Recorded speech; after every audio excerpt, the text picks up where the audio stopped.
ओम नमो भगवते वासुदेवाय। प्यारे भक्तों, हम श्रीमद् भगवद गीता के छठे अध्याय का श्लोक संख्या 19 तक श्रवण कर चुके हैं। आज हम श्लोक संख्या 20 का श्रवण करेंगे। 19 में बताया गया था कि योगी व्यक्ति का मन वश में हो जाता है और वह केवल अध्यात्म तत्व की ओर ही स्थिर रहता है, वह डगमगाता नहीं है। उसकी तुलना एक दीपक से की गई थी कि जहाँ वायु नहीं जा सकती ऐसे स्थान पर दीपक जला हुआ है और वह अडिग जलता रहता है, वह हिलता डुलता नहीं है।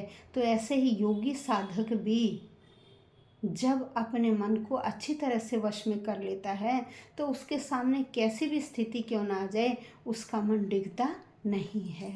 तो आइए श्लोक संख्या 20।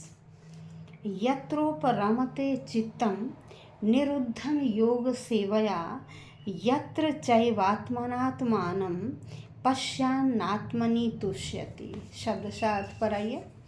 यत्र जिस अवस्था में, यत्र जिस अवस्था में, उपरमते, उपरमते का अर्थ होता है हमें परम सुख की अनुभूति हो जाती है।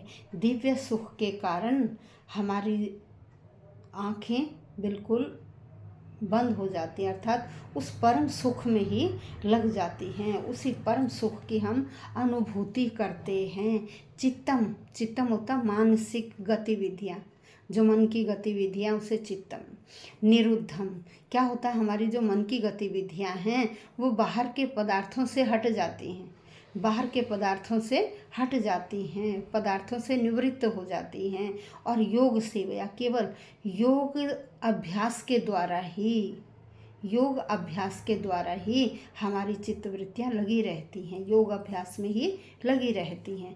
यत्र जहाँ, च जिसमें, एव ही, आत्मना, आत्मना का विशुद्ध मन से, आत्मानम हम अपनी आत्मा को, विशुद्ध मन से हम अपनी आत्मा की पश्यन देखते हुए, पश्यन देखते हुए उस स्थिति का अनुभव करते हुए आत्मनि अपने आप में ही तुष्यति संतुष्ट हो जाते हैं। जब हम बाहर की गतिविधियों से अपने मन को हटाकर अपनी आत्मा की ओर लगा लेते हैं और इधर उधर हमारा मन नहीं भटकता, तो तब हमें अपनी आत्मा के अंदर ही, अपने मन के अंदर ही परम शांति प्राप्त हो जाती है। हमारी इंद्रियां इधर उधर नहीं भागती हैं, हमें परम संतुष्टि मिल जाती है।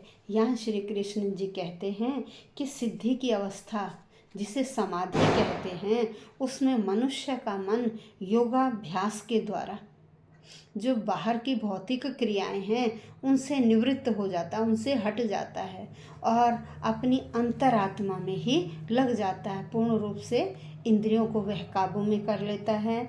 और यह सिद्धि की विशेषता है कि जब हमारा मन शुद्ध होता है तो हम परम आनंद की प्राप्ति करते हैं। जब हम अपनी आंखें बंद करके देखते हैं तो हमें परम आनंद की प्राप्ति होती है। यह इस श्लोक के माध्यम से बताया गया है। धन्यवाद भक्तों।